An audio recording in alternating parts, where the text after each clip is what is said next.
Bismillah.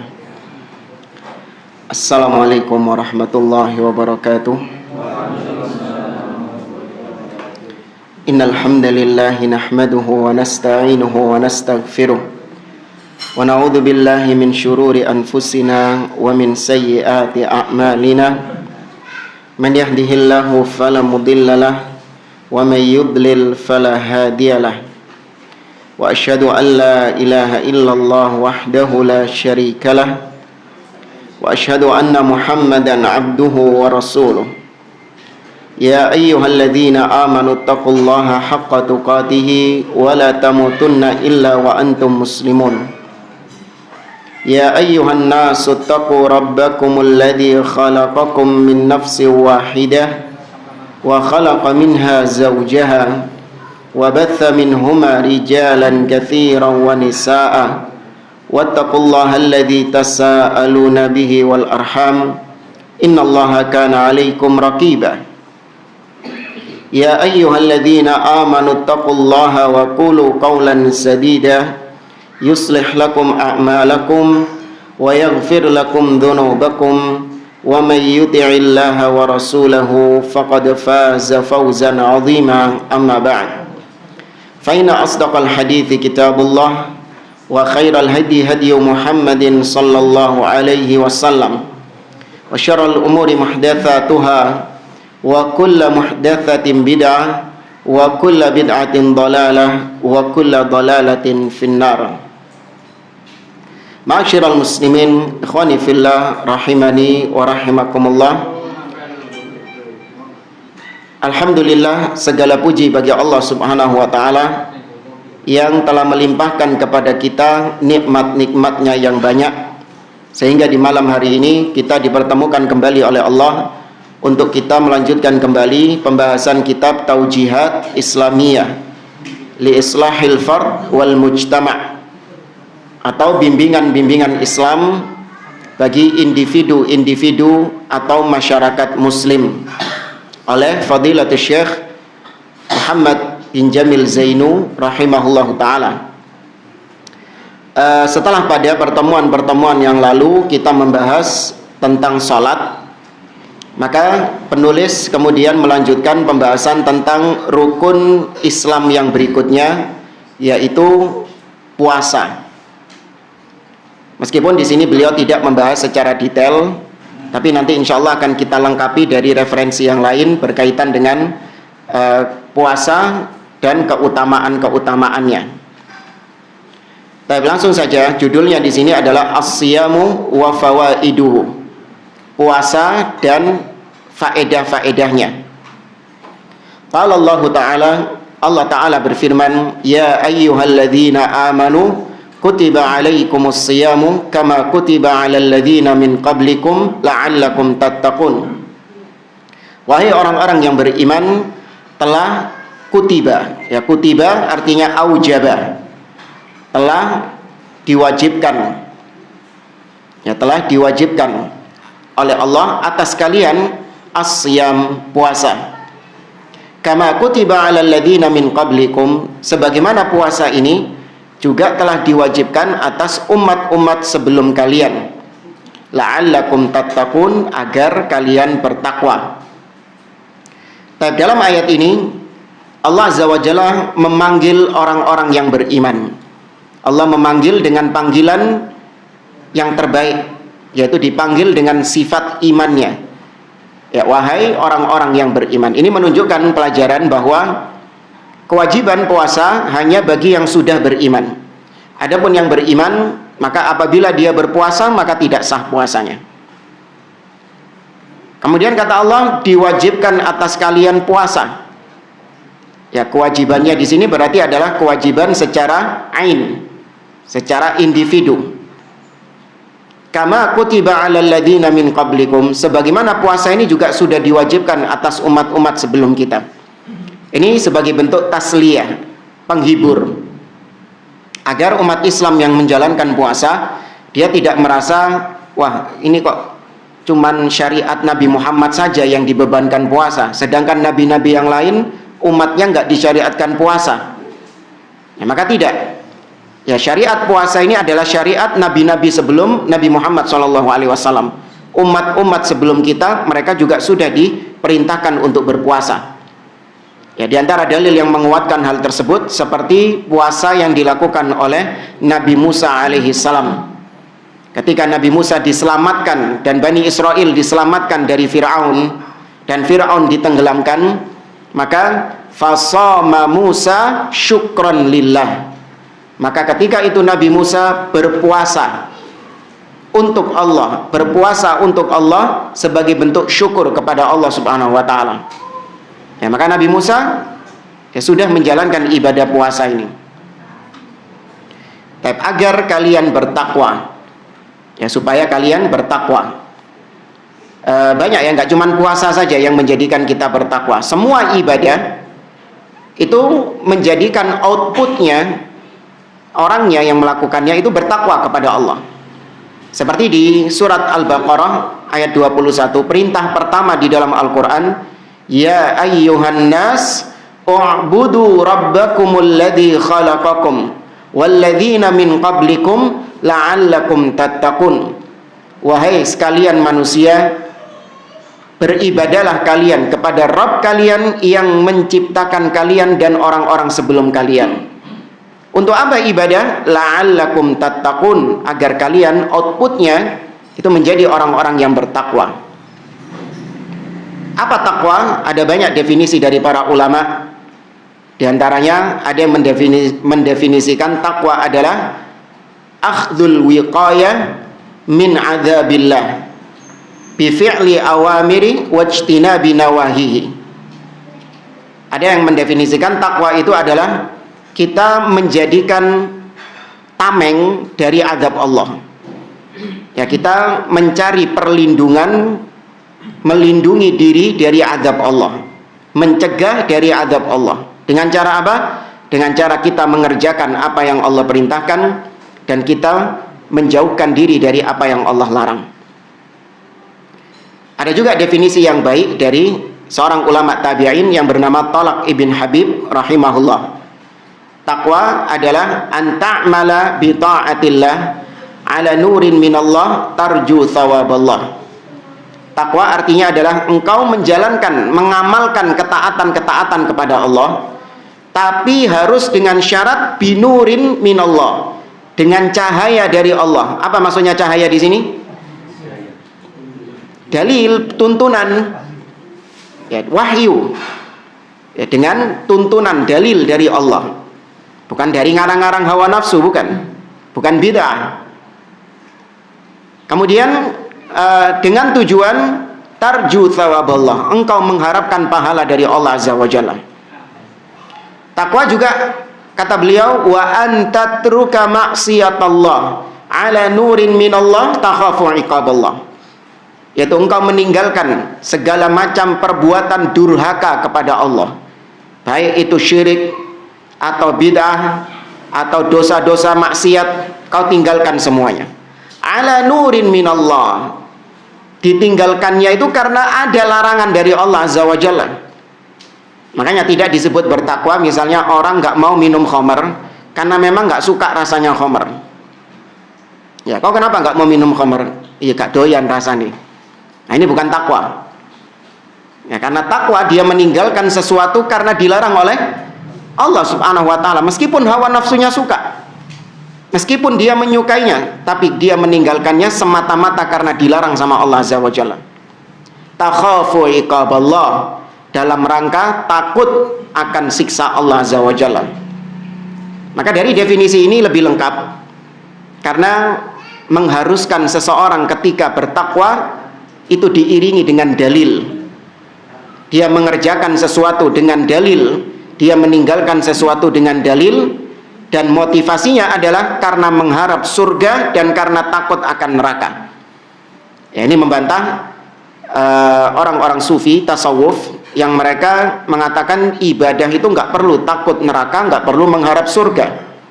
Ibadah itu harus cinta, harus karena Allah, cinta karena Allah, bukan karena iming-iming surga, bukan karena takut neraka, kata mereka. Makanya sampai ada yang nyanyi, kalau surga dan neraka itu tidak ada, apakah kau masih beribadah kepadanya? Siapa jawabnya? Hah? Jawabnya nggak gitu. Iya, jawabnya wis yang realistis saja. Nggak usah berandai-andai. Surga dan neraka ada apa enggak? Ada. Sudah ada atau masih belum? Sudah ada. Itu akidah ahli sunnah. Kalau akidahnya mereka mungkin, karena terpengaruh akidahnya Mu'tazilah yang menganggap surga dan neraka sekarang belum tercipta. Engkau nanti ketika hari kiamat menjelang hari H baru Allah ciptakan surga dan neraka. Kalau sekarang belum diciptakan, mubadzir katanya. Maka kita katakan tidak, surga dan neraka sudah terciptakan. Ya, dalil dari Al-Qur'an Allah mengatakan wattaqun narallati waquduhan nasu wal hijarah uiddat lil kafirin. Telah disiapkan bagi orang-orang yang kafir. Wasari'u ila maghfiratin min rabbikum wa jannatin arduhas samawati wal ard uiddat lil muttaqin. Surga sudah disiapkan bagi orang-orang yang bertakwa. Adapun dalil secara logika, apa dalilnya surga dan neraka? Sekarang ini kita merasakan bahwasanya neraka sudah tercipta. Naam. Ini diantara hikmah yang bisa kita petik dari cuaca panas yang ekstrim sekarang. Ya, Nabi SAW mengatakan, "Idza shtaddal har fa'abridu bis shalah." Apabila cuaca sudah sangat panas sekali, maka dinginkan dengan kalian melaksanakan sholat. Atau bisa juga maknanya adalah kalian boleh menunda sholat. Ya, ketika zuhur ya panas sangat menyengat sekali, itu boleh ditunda sampai cuacanya agak ya tidak menyengat lagi. Man kalau di Surabaya apa namanya, masjidnya sudah AC sudah ya. Terus kalau ditunda juga sampai jam berapa ini? Malam sih panas ya. Nah, tapi intinya dinginkan dengan sholat. Ya, karena kata Nabi SAW, fa inna shiddatal har min fayhi jahannam. Karena panas yang menyengat, panas yang sangat ekstrim itu dari uapnya jahanam. Ya, dari uapnya jahanam. Nah, ini akidah kita. Panas yang menyengat belakangan ini itu dari uapnya jahanam. Maka bertakwa kepada Allah itu boleh dengan kita mengharap surga dan takut akan neraka. Karena memang demikian yang Allah perintahkan dalam surah As-Sajdah. Allah sebutkan tentang ciri orang-orang yang beriman, tatajafa junubuhum 'anil madaji'i yad'una rabbahum khaufan wa tama'an wa mimma razaqnahum yunfiqun. Lambung-lambung mereka pada malam hari jauh dari tempat tidurnya.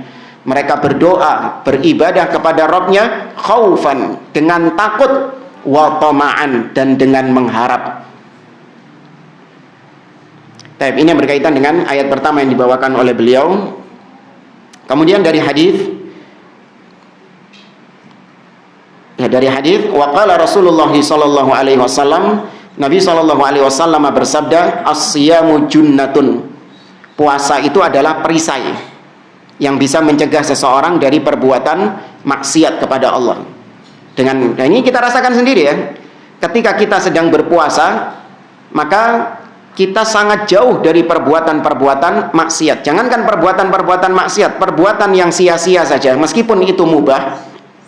Maka ketika kita puasa, kita tinggalkan atau kita jalankan? Perbuatan yang mubah kita tinggalkan. Karena kita merasa eman, argo pahala jalan terus ketika puasa ini. Dilipat gandakan sama Allah Subhanahu wa taala. Eman, sia-sia kalau saya buang, saya biarkan argo pahala ini berputar untuk perbuatan-perbuatan yang sia-sia. Tidur misalnya. Ya, mungkin sebagian orang tidur tok mungkin ketika puasa. Tapi sebagian orang enggak, eman.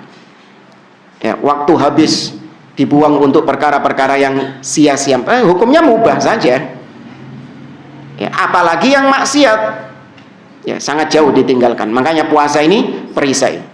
Nabi SAW mengatakan, ya ma'syarasy syabab, man istata'a minkumul ba'ata falyatazawwaj, fa innahu aghaddu lil basar wa ahsanu lil faraj, faman lam yastati' fa 'alaihi bis shaum fa innahu lahu wija'.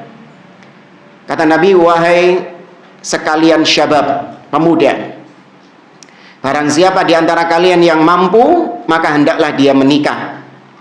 Karena dengan menikah itu lebih menundukkan pandangan dan lebih menjaga kemaluan, lebih menjaga kehormatan. Tapi barang siapa yang belum mampu menikah, maka hendaklah dia puasa. Karena puasa itu membentengi dirinya dari perbuatan-perbuatan maksiat. Ya, perbuatan-perbuatan yang nista. Kemudian kata beliau, "I'lam ya akhil muslim anna as-sauma ibadatun walahu fawaidu adidatun minha." Ketahuilah saudaraku muslim, bahwasanya puasa adalah ibadah. Dan puasa memiliki faedah-faedah, manfaat-manfaat yang begitu banyak. Di antaranya, ini enggak semua, tapi di antara faedah-faedah dari puasa, manfaat-manfaat dari puasa. Ya, maka puasa ini ibadah ya. Maka nggak boleh seorang puasa niatnya bukan ibadah, tapi niatnya untuk diet. Ya, niat utamanya dia puasa itu adalah untuk diet, memperkurus apa sih diet itu? Ya diet lah, tahulah diet lah. Ya, memperkurus badan atau ya segitulah. Niat utamanya memang untuk menurunkan berat badan.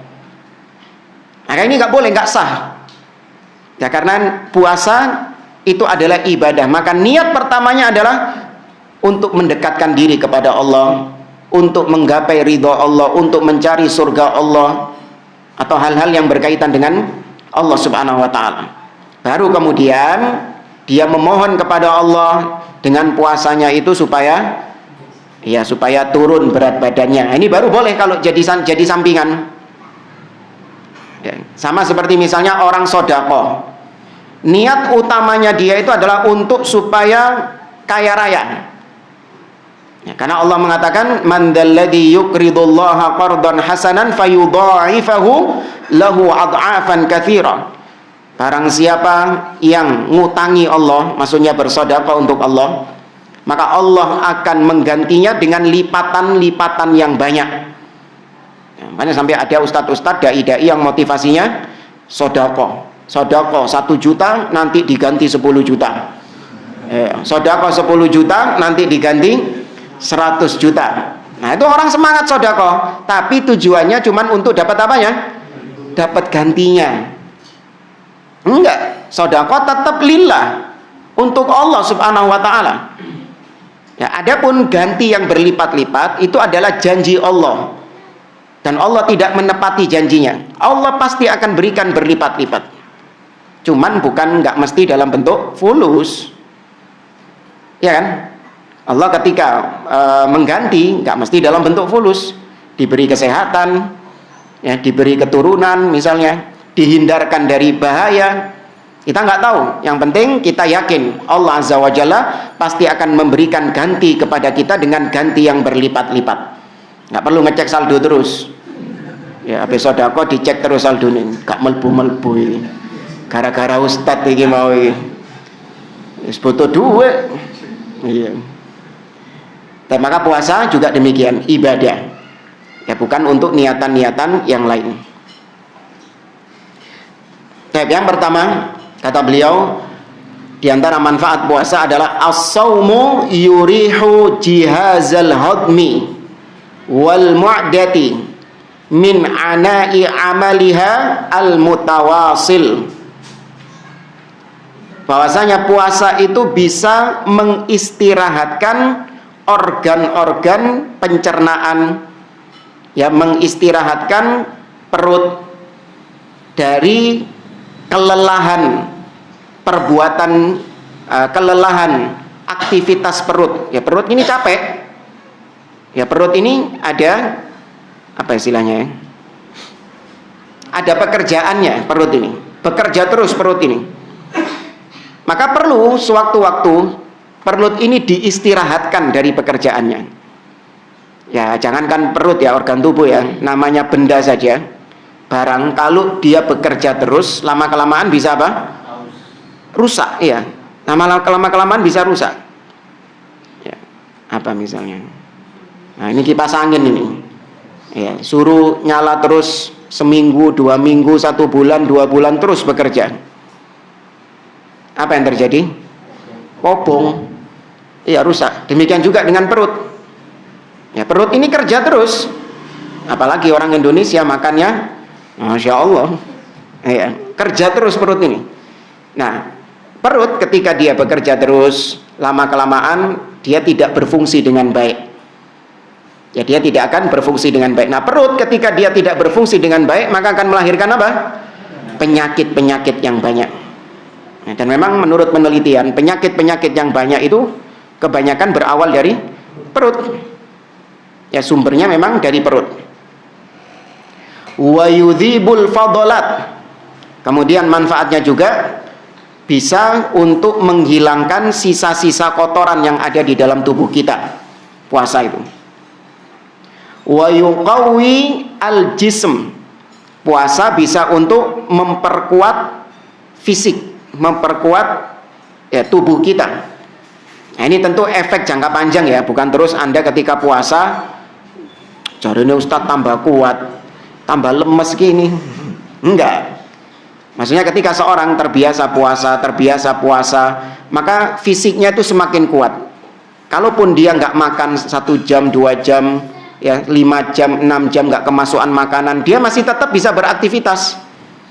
Nggak kayak orang-orang yang jarang puasa, ya nggak makan siang sedikit, nggak makan pagi, nggak makan siang saja sudah apa? Sudah KO, sudah limbung. Kalau orang yang terbiasa puasa, enggak. Ya nggak makan pagi, nggak makan siang, ya dia masih tetap dia semangat, aktif. Ya, nah, ini gini, kalau yang merasakan puasa, insya Allah tahulah bagaimana perubahan yang dialami.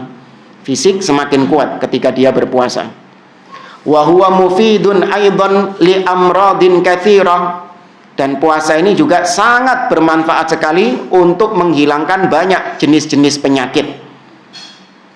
Wa yurihus siyam al-mudakhinina min ta'atid dukhan wa yusaiduhum ala tarkihi. Kemudian juga manfaat dari puasa adalah bisa untuk menghentikan, mengistirahatkan para perokok-perokok dari aktivitas merokoknya. Sekaligus bisa menjadi ajang untuk berhenti rokok secara total.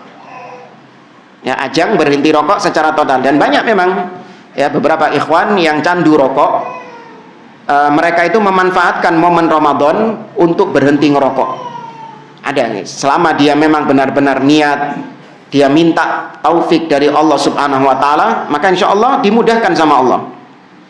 Tapi kalau memang sejak awal dia nggak niat berhenti ngerokok ya, karena memang dia masih candu, maka puasa nggak puasa tetap saja sama wae.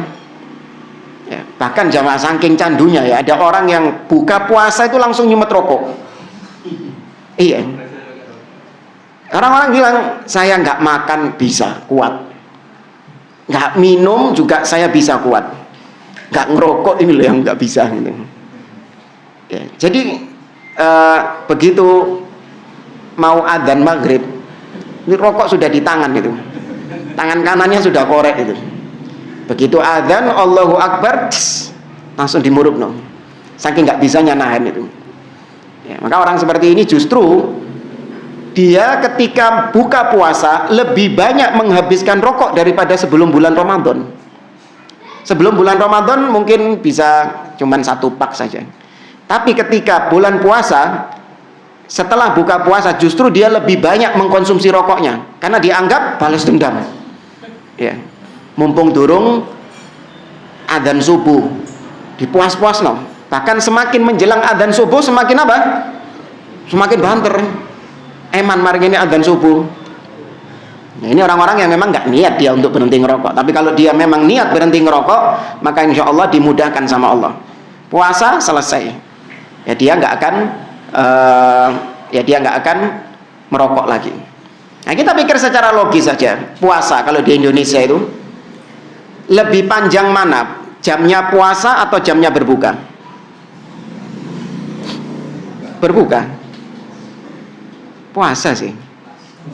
Lebih panjang jamnya puasa. Sekarang antum hitung puasa, taruhlah kemarin 4/4 atau jam 4 bisa, cek enak ngitungnya. Maghrib jam 5:30. Ya, maghrib setengah 6, berapa jam berarti?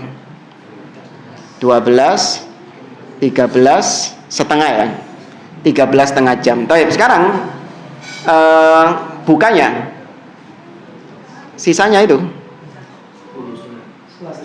11 setengah jam, 10 setengah ya wis lah, pokoknya lu sidik 10 jam setengah ya, lebih sedikit, lebih panjang waktu puasa daripada waktu berbuka. Maka kalau orang mau diajak mikir, tuh lihat, kau ini saja nih isok mandek, kau itu sebenarnya bisa berhenti. Lihat, kau selama 13 jam setengah kau bisa nggak ngerokok, bisa dia tahan nggak ngerokok ketika itu. Tapi kenapa tinggal 10 setengah jam saja kau kok nggak bisa? Itu kalau mau dihitung, kalau mau diajak mikir, ya dia pasti akan mikir, iya ya, kalau 13 jam saja saya bisa ngerokok, apalagi yang lebih sebentar dari itu. Nah, kemudian yang kedua, kata beliau, as-saumu tahdhibun lin nafs. Ya, puasa itu ibarat melatih jiwa. Wa ta'widun laha 'alal khairi wan nidham wa ta'ati was sabr. Puasa itu membiasakan diri, untuk membiasakan jiwa untuk dia gemar melakukan perbuatan-perbuatan baik dan untuk hidup dengan pola yang disiplin. Dengan puasa itu pola hidupnya menjadi disiplin. Ya, melatih untuk melatih untuk taat kepada Allah, melatih untuk bersabar. Ya, karena kalau puasa itu benar-benar teratur jemaah. Baik masalah makan ataupun masalah ibadah, itu benar-benar kita bisa mengatur dengan disiplin. Coba antum ketika bulan Ramadan, diatur nggak kegiatan-kegiatannya itu? Baca Qur'annya, kemudian harta itu diatur untuk supaya bisa disodakohkan sekian, waktu istirahat diatur, waktu berbuka diatur, dan yang lainnya. Disiplin hidupnya, membiasakan seseorang untuk hidup disiplin, membiasakan seseorang untuk bersabar dalam menjalankan kehidupan, dalam menjalankan ibadah kepada Allah. Semua butuh kesabaran.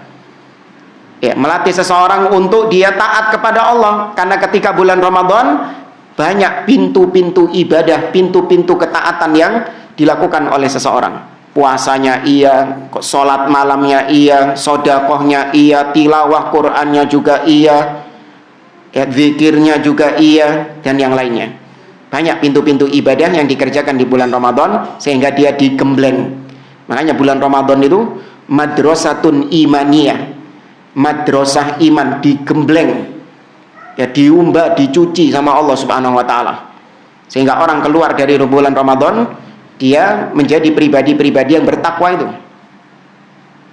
Tapi sangat disayangkan, tidak semua manusia yang ikut tarbiyah Ramadan itu keluar-keluar outputnya seperti yang diharapkan. Enggak. Ternyata ada orang-orang yang keluar dari bulan Ramadan outputnya sama saja seperti sebelum bulan Ramadan. Jadi kalau dibagi ada 4 model manusia. Yang pertama, seseorang yang sebelum bulan Ramadan dia ini ya segitu jauh dari agama, sering atau dia meninggalkan ibadah kepada Allah, dia bergelimang dosa, bergelimang maksiat. Ketika datang bulan Ramadan sama saja, dia masih tetap bergelimang dosa, bergelimang maksiat. Bulan Ramadan tidak ada perubahan. Maka setelah bulan Ramadan gimana? Oh, tambah nemen podo wae. Bulan Ramadan saja nggak ada perubahan kok. Padahal suasana sudah mendukung itu, syaitan-syaitan sudah dibelenggu. Ternyata setani. Nah, kemudian jenis yang kedua, orang-orang yang ketika sebelum Ramadan, ya, orang-orang yang sebelum Ramadan dia ini bergelimang dosa. Namun ketika datang bulan Ramadan, berubah menjadi sosok yang taat beribadah, menjadi sosok yang meninggalkan maksiat, ya, soboe nang masjid, ya, puasa, ngaji, sodako dikerjakan semua sama dia. Namun ternyata setelah bulan Ramadan balik maneh. Ini yang disebut dengan Ramadhaniyun. Ya, ini disebut oleh para ulama sebagai Ramadhaniyun, alladzi la ya'budunallaha illa fi Ramadan, yaitu orang-orang yang tidak beribadah kepada Allah kecuali mek Ramadan tok. Dianggapnya nyembah Allah itu cuma disembah di bulan Ramadan. Quran itu hanya dibaca di bulan Ramadan. Enggak. Ini Ramadhaniyun. Nah, dua golongan ini adalah keliru. Dua jenis manusia ini keliru, jangan niru. Nah, adapun jenis yang ketiga adalah orang-orang yang sebelum Ramadan dia bergelimang dosa. Namun ketika datang bulan Ramadan berubah dia. Menjadi orang yang taat kepada Allah. Menjadi orang-orang yang meninggalkan maksiat, berubah, berbenah diri. Nah, setelah bulan Ramadan ternyata dia istiqomah. Perubahannya itu bukan hanya di bulan Ramadan, tapi setelah bulan Ramadan dia istiqomah, tetap dia di atas kebaikan, di atas ketakwaan itu. Nah, ini kita hendaknya jadi yang seperti ini. Ya, bulan Ramadan benar-benar membawa perubahan bagi kita untuk menjadi lebih baik. Nah, adapun yang keempat adalah orang-orang yang sebelum bulan Ramadan memang sudah baik. Ya, memang sudah baik. Ketika datang bulan Ramadan lebih baik. Setelah bulan Ramadan tambah baik. Ya, tetap dalam kebaikan, istiqomah. Ya, maka yang kita harapkan kita jadi yang ketiga atau yang keempat. Jangan jadi yang satu dan jadi yang kedua. Tapi ini belum kita jelaskan tadi. Tadi disebutkan sama beliau manfaat-manfaat bulan puasa atau manfaat-manfaat puasa dari sisi medis tadi ya. Ya kan? Bisa melancarkan pencernaan, bisa membuat tubuh. Ingat, ini hanya faedah penguat saja. Jangan dijadikan sebagai alasan utama untuk kita berpuasa.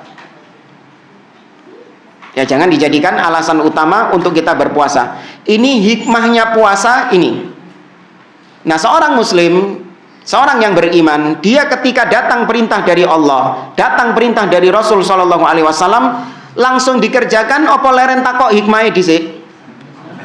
Langsung kerjakan. Nggak usah tanya hikmahnya dulu apa. Cita. Puasa, apa hikmahnya puasa? Apa manfaatnya puasa? Ya, sing ditakoni garo pisan. Wallahu a'lam, sayang saya tahu Allah menyuruh kita puasa. Kutiba alaikumusiyam. Manfaatnya apa buat kesehatan? Wallahu a'lam. Waduh, nek ngono wis gak sik wis. Karo hikmahne soalnya. Ngono ta? Nggak boleh. Ya, tahu hikmahnya, nggak tahu hikmahnya, selama itu memang Allah yang memerintahkan, Nabi SAW yang memerintahkan, maka langsung kita kerjakan. Ya, karena kita yakin pasti ada hikmahnya. Tahu ataupun nggak tahu pasti ada hikmahnya. Karena tidaklah Allah mensyariatkan sesuatu pasti berangkat dari hikmah. Allah saja namanya Al-Hakim. Apa artinya Al-Hakim? Yang bijak, yang punya hikmah. Ya, dan itu pasti membawa kemaslahatan, nggak mungkin membawa kemudorotan. Itu saja yang antum yakini. Meskipun antum nggak tahu detail hikmahnya apa, yang antum tahu Allah tidaklah menurunkan syariat, tidaklah memerintahkan sesuatu dan melarang sesuatu kecuali pasti maslahatnya kembali kepada siapa? Kembali kepada manusia itu sendiri. Maka kerjakan, nggak perlu tanya hikmah.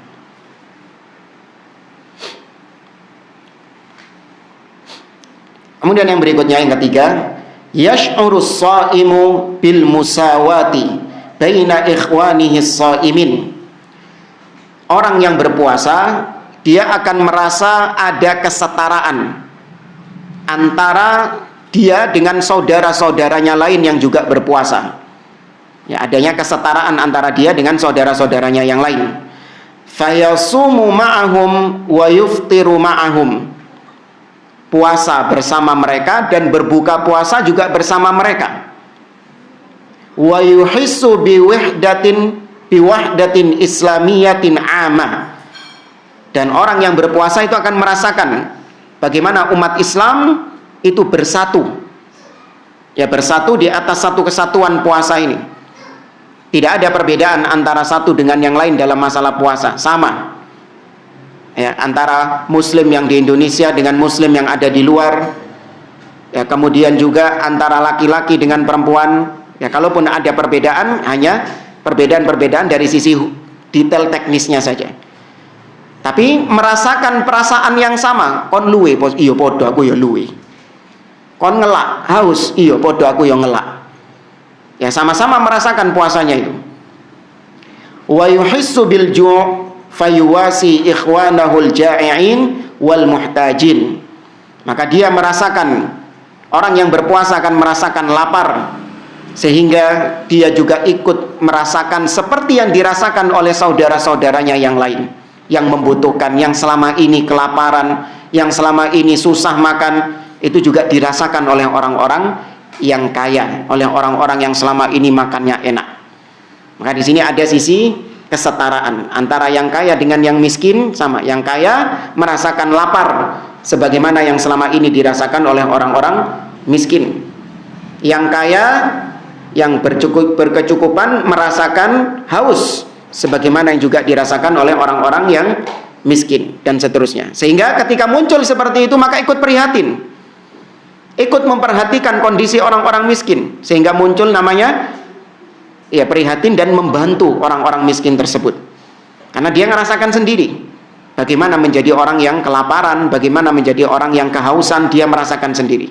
Maka muncul empati dan yang lainnya. Beda kalau seorang yang tidak pernah merasakan seperti itu, maka dia nggak tahu bagaimana penderitaan saudara-saudaranya yang miskin, nggak tahu penderitaan saudara-saudaranya yang kelaparan, nggak tahu. Karena selama ini dia nggak merasakan apa yang dirasakan oleh orang-orang miskin tersebut. Ya, ini diharapkan puasa itu akan menjadikan ukhuwah, persaudaraan Islam satu dengan yang lain semakin solid. Qala sallallahu alaihi wasallam, Rasul sallallahu alaihi wasallam bersabda, "Man shoma ramadhana imanan wa ihtisaban, ghufira lahu ma taqaddama min dzambihi." Barang siapa yang berpuasa Ramadan karena keimanan dan karena mengharapkan pahala dari Allah, ini ihtisab artinya mengharap. Maka di sini saja sudah bisa kita lihat. Dari sini saja kita lihat betapa menyimpangnya orang-orang sufi yang mengatakan kalau ibadah nggak boleh apa? Nggak boleh mengharap. Nabi sendiri menyuruh wahtisaban, dengan mengharap pahala dari Allah Azza wa Jalla. Maka akan diampuni dosa-dosa yang telah lalu. Tapi ini dosa-dosa apa berarti? Dosa-dosa kecil, shaghair. Adapun dosa-dosa besar, taubat kepada Allah. Kemudian kata Nabi, man shoma ramadhana wa atba'ahu sittan min syawal kana kasiyamid dahr. Barang siapa yang berpuasa Ramadan kemudian diiringi dengan 6 hari di bulan Syawal, maka dia seperti puasa setahun penuh. Pahalanya dari sisi pahala seperti puasa setahun penuh. Tapi dari sisi kecukupan, maka dia tetap berpuasa sunnah yang lainnya. Jadi maksud saya, bedakan antara al-jaza dengan al-ijza, antara balasan dengan kecukupannya. Nabi mengatakan orang yang berpuasa Ramadan ditambah 6 hari di bulan Syawal, maka seperti puasa setahun penuh. Maka ini dari sisi balasan, pahalanya seperti orang yang puasa setahun penuh dari sisi balasan.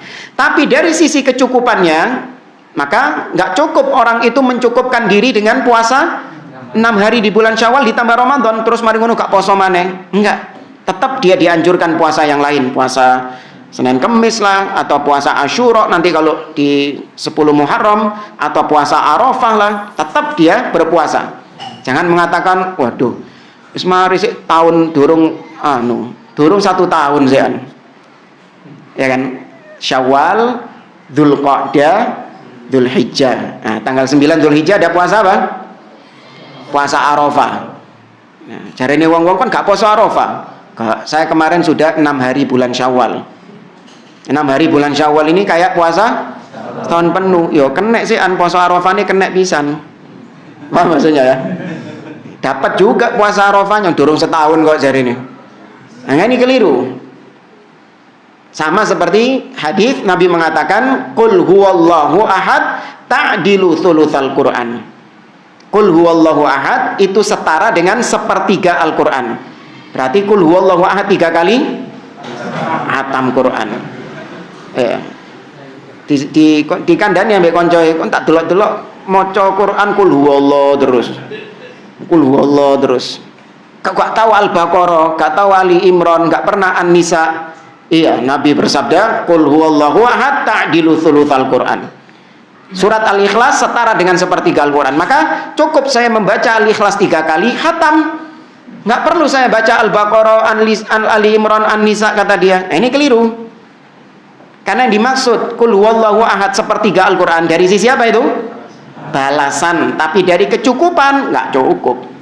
Tetap dia wajib untuk baca surat-surat yang lain. Apa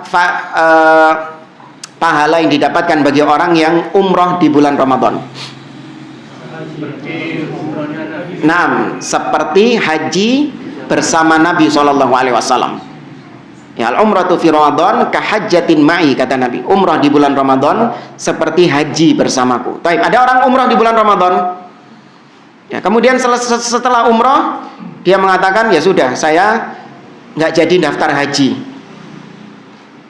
Ya, saya nggak jadi daftar haji. Kenapa? Saya sudah haji. Kenapa?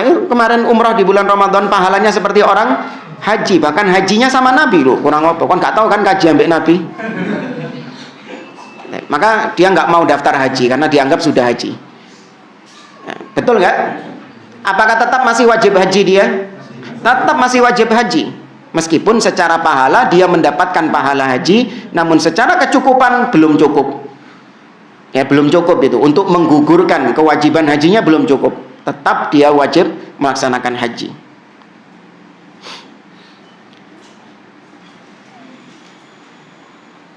Hitung-hitungannya ya apa ini? Puasa 6 hari di bulan Syawal seperti puasa setahun penuh. Kalikan 10, nah. Di puasa Ramadan 30. Kali 10 300 ditambah 6 60, berarti 360 1 tahun. Ya, dilipat gandakan 10 oleh Allah Subhanahu wa taala. Berarti hitungannya seperti 1 tahun. Nah, dari sini saya lebih menguatkan pendapat para ulama yang mengharuskan untuk melunasi hutang puasa terlebih dahulu sebelum dia melakukan puasa Syawal. Ya, bagaimana dia bisa mendapatkan pahala 1 tahun penuh kalau dia belum melunasi hutang puasanya? Syawalnya sudah, tapi hutang puasanya belum, dengan alasan kan sik dawa. Kalau Syawal kan cuma di bulan Syawal. Kalau utang puasa kan bisa di bulan Dzulqa'dah, bisa di bulan Dzulhijjah, bisa di bulan Muharram. Ya, engko sik ae. Biasanya di sahur pas kapan? Sya'ban. Iya, Sya'ban baru kedadapan nyaur utang poso. Ini biasanya harim-harim kayak gitu. Biasanya akhwat, perempuan-perempuan seperti itu. Ya, kedadapan baru bulan Sya'ban bingung, waduh gurung. Maka lebih baik bulan Syawal lunasi utang-utang puasa itu. Ya, kalau insya Allah serius cukup kok. Ya kan? Insya Allah serius. Yang bikin males apa? Kalau koncoe soalnya. Setani kuat, setani wis diculno. Nggak ada temennya ngelihat orang-orang lain pada makan. Kalau bulan Ramadan kan suasana mendukung ya. Ya kan, liane podo poso kabeh. Kalau bulan Syawal, pamane suasana masih apa? Masih riyo sian. Iya, banyak makanan, halal bihalal sana sini. Wah, eman nek poso itu. Itu ujian. Ya, maka saya wasiatkan lebih tepat pendapat yang mengatakan dia melunasi utang puasanya dulu baru 6 hari di bulan Syawal. Meskipun ada pendapat yang lain mengatakan boleh seorang untuk melakukan puasa 6 hari di bulan Syawal dulu baru kemudian dia melunasi hutang puasa setelahnya. Ya, kalau dikatakan sah ya sah-sah saja. Tapi yang lebih afdol tadi, karena namanya wajib lebih didahulukan daripada yang sunnah. Ya, melunasi hutang puasa wajib. Sedangkan 6 hari di bulan Syawal sunnah. Dan kemudian yang terakhir kata beliau, kata Nabi SAW, Man qama Ramadan imanan wa ihtisaban ghufira lahu ma taqaddama min dzambi wal muradu salatut tarawih. Barang siapa yang qama, berdiri salat. Maksudnya berdiri salat di sini adalah salat tarawih di bulan Ramadan karena imannya dan karena mengharap pahala dari Allah, maka akan diampuni dosa-dosa yang telah lalu. Jadi penamaan tarawih itu nggak ada di zaman Nabi SAW. Ya, tarawih baru ada di zaman-zaman setelahnya. Adapun kalau di zaman Nabi namanya nih qiyam Ramadan, yaitu sholat malam di bulan Ramadan. Ya, qiyamul lail sama seperti sholat malam yang lain, cuman bedanya dikerjakan di bulan Ramadan dan secara berjamaah. Itu saja. Kalaupun sholat sendiri juga nggak apa-apa.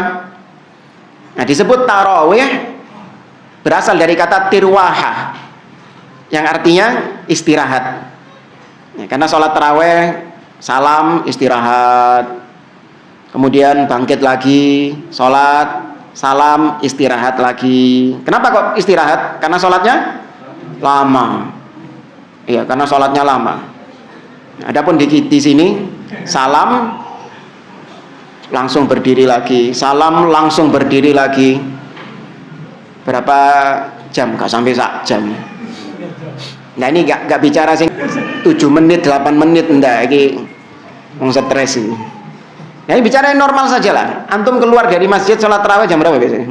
8? Setengah 9 ya. Sak ceramane soalnya. Iya, sak ceramane soalnya. Kenapa? Nah.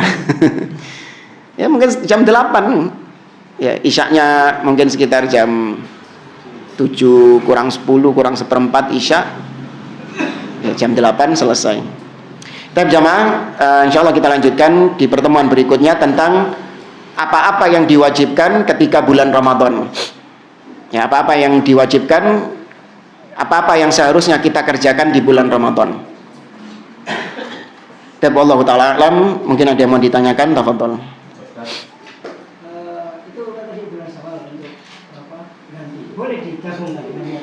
Nggak boleh. Nggak boleh. Iya, Senin Kemis adalah puasa yang dikerjakan di hari Senin.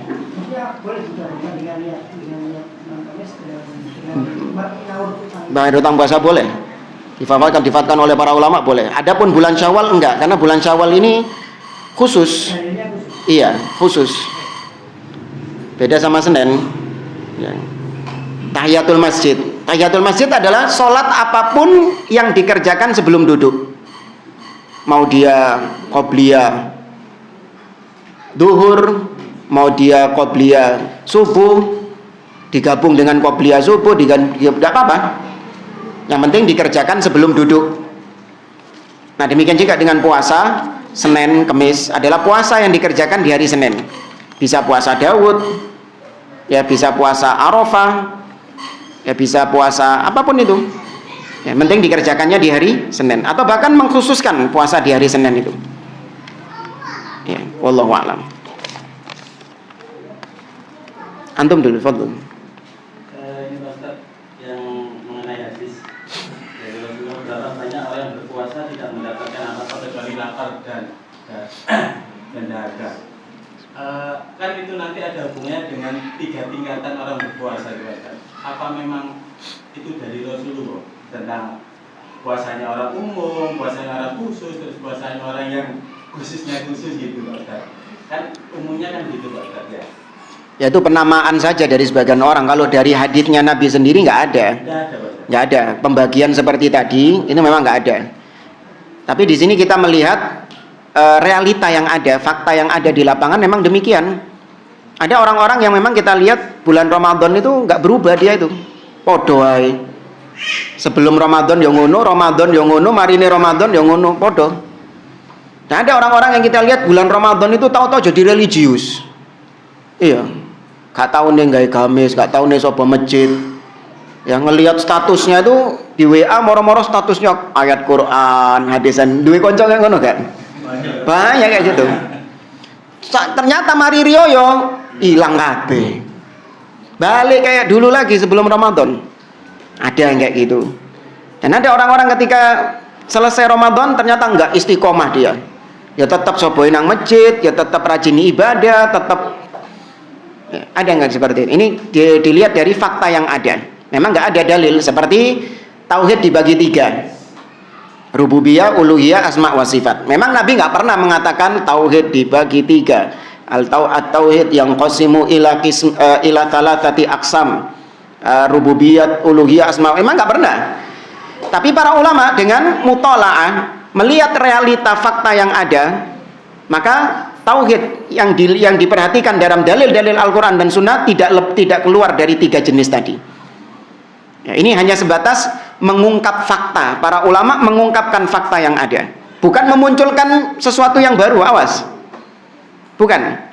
Atau kayak ginilah, saya mengatakan jamaah kajian malam hari ini itu terbagi menjadi 3. Ada para sepuh-sepuh, ada yang remaja, dan ada yang anak-anak. Ya, saya bagi 3. Apakah ini saya memunculkan sesuatu yang baru atau hanya sekedar mengungkapkan fakta yang ada? Fakta yang ada memang demikian. Kelihatan sekeliling antum itu. Ya kan? Ada yang sepuh, ada yang remaja, dan ada yang anak-anak gitu. Cuman nanti pembagiannya yang sepuh yang mana, yang remaja mana, wallahu a'lam. Ya, ada yang nggak mau dianggap sepuh, jalui remaja terus sih. Ya, maka itu dari fakta yang ada, nggak ada ininya, nggak ada dalilnya memang. Wallahu a'lam. Tapi ada pertanyaan dari akhwat, semisal ada si fulan sebelum hijrah, ada si fulan sebelum hijrah dan dulu masih jahiliyah. Nah ini tuwek berarti ini. Sudah pernah kita sampaikan jahiliyah ini maksudnya apa? Sebelum Nabi lahir. Sebelum diutusnya Nabi SAW. Jarak antara diangkatnya Nabi Isa sampai diutusnya Nabi sekitar 6 abad. Di mana muka bumi kosong dari langit, kosong dari Nabi. Nggak ada Nabi di situ. 6 abad ini sejak diangkatnya Nabi Isa sampai diutusnya Nabi Muhammad SAW. Itu disebut zaman jahiliyah. Adapun setelah diutusnya Nabi maka tidak lagi disebut zaman jahiliyah. Meskipun ada perbuatan jahiliyah, ada sampai sekarang. Ya, makanya Syekh Muhammad bin Abdul Wahab membuat kitab namanya apa? Masail Jahiliyah. Kebiasaan-kebiasaan jahiliyah yang masih eksis sampai sekarang ada, tapi itu kan hanya perbuatan orang perorangan, tidak dikatakan zamannya zaman jahiliyah. Ini istilah-istilah gini Said Qutb yang mempopulerkan. Iya, yang mempopulerkan Said Qutb zaman jahiliyah. Adapun Ahlu Sunnah enggak. Ya, maksudnya dulu jahiliyah masih belum mengenal sunnah. Mempunyai hutang maksudnya hutan alas lah, mempunyai hutang puasa fardu yang bertahun-tahun belum dibayar. Bagaimana yang harus dilakukan si fulan ustaz? Tobat kepada Allah. Ini pendapat yang lebih dipilih oleh para ulama. Jadi kalau ada orang yang sudah tahunan gak tahu poso, muslim ya, atau mokel banyak mokel ya, poso tapi akeh mokel ya, maka yang demikian nggak bisa diganti. Yang ada adalah tobat dan memperbanyak amal soleh, memperbanyak puasa-puasa sunnah. Adapun pendapat lain mengatakan dikira-kira, ya kira-kira berapa, ya kira-kira berapa hari dia nggak puasa itu di zaman-zaman dahulu. Tentu ini susah, ya bertahun-tahun itu dikalikan. Ya, kemudian baru dibayarkan. Ini pendapat dari sebagian ulama. Ya, tapi wallahu a'lam, yang lebih kuat puasa ketika ditinggalkan dengan sengaja tanpa udzur maka tidak ada utang, tidak ada. Sudah terhitung dosa itu. Itu sudah terhitung dosa. Yang ada adalah taubat kepada Allah Azza wa Jalla. Beda kalau dia meninggalkan puasanya karena memang ada udzur. Jadi utang puasa itu hanya yang punya udzur, bukan yang mokel, awas, atau yang memang sengaja meninggalkan puasa, enggak ada utang di situ. Yang ada dosa fix, pasti dosa. Ya, maka harus bertobat. ada si fulana sedang melaksanakan puasa sunnah dan suaminya menyuruh membatalkannya. Nah, ini apa? Iya, maksudnya tahu suaminya apa maksudnya gitu. Dengan alasan habis keluar rumah panas-panas, habis kulaan barang dagangan menjadi haus dan lapar. Oh, bukan karena itu jamaah. Antum ini. Kena prank. Apakah itu harus ditaati untuk dibatalkan karena perintah suami, atau terkecuali membatalkan karena hubungan suami istri? Nah, ini. Maka wallahu alam, kalau saya lihat di sini suami hanya menyarankan saja. Ya, suami hanya menyarankan karena ketika ngelihat istrinya dari luar panas-panas, ya kan kasihan suaminya. Toh ini juga puasa sunnah. Maka suaminya menyarankan untuk dia berbuka supaya nggak dehidrasi misalnya. Maka yang seperti ini boleh ditaati untuk dia berbuka puasa. Tapi kalaupun dia bilang sama suaminya, oh enggak bang, enggak mas, enggak apa-apa, insya Allah saya masih kuat, saya enggak dehidrasi, saya enggak kehausan, saya enggak kelaparan, insya Allah masih kuat ya. Maka tidak terhitung dosa ketika perintah suaminya enggak dikerjakan. Tapi kalau istrinya memang punya penyakit dan suaminya tahu istrinya ini enggak boleh dalam kondisi dehidrasi, istrinya ini memang dalam kondisi yang masih lemah, dia nggak boleh dehidrasi, kekurangan cairan. Maka ketika dipaksakan puasa, kemudian suami memerintahkan untuk buka demi untuk kemaslahatan kesehatannya, wajib dia berbuka. Ya, maka karena nggak boleh orang yang punya penyakit yang serius, kalau dipaksakan puasa bisa semakin menambah kronis penyakitnya, tapi dia tetap nekat puasa, nggak boleh, haram hukumnya. Ya, Allah Azza wa Jalla mengatakan wala tulqu bi aidikum ila tahluka. Jangan kalian menjerumuskan diri kalian dalam kebinasaan. Ya, la yukallifullahu nafsan illa wus'aha. Allah enggak suka cara peribadahan itu dengan cara-cara menyiksa.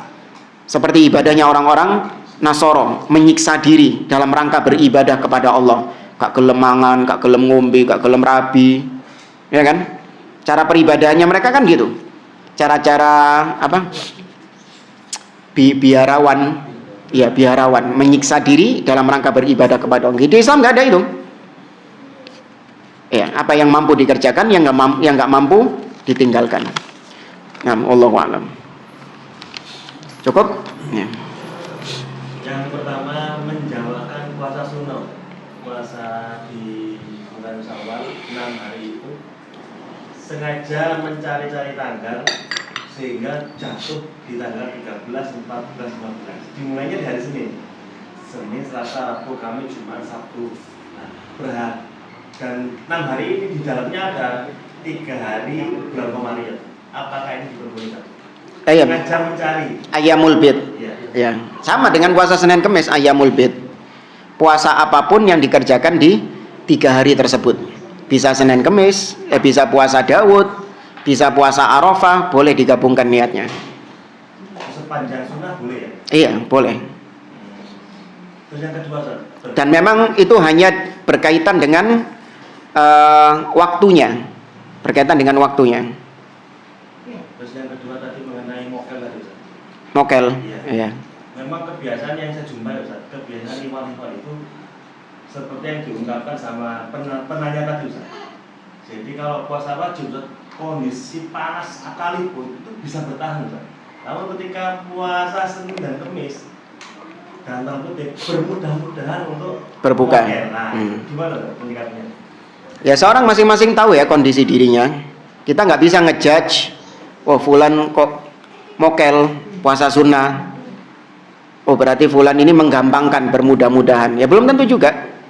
Mungkin karena dia yang paham kondisinya, bahwasanya memang dia dalam kondisi yang sangat lemah, punya riwayat penyakit ini dan ini, bisa saja. Toh kalaupun itu dia bermudah-mudahan, mungkin dengan anggapan bahwasanya ini puasa sunnah, toh ketika mokel juga tidak mendatangkan dosa di sisi Allah Azza wa Jalla.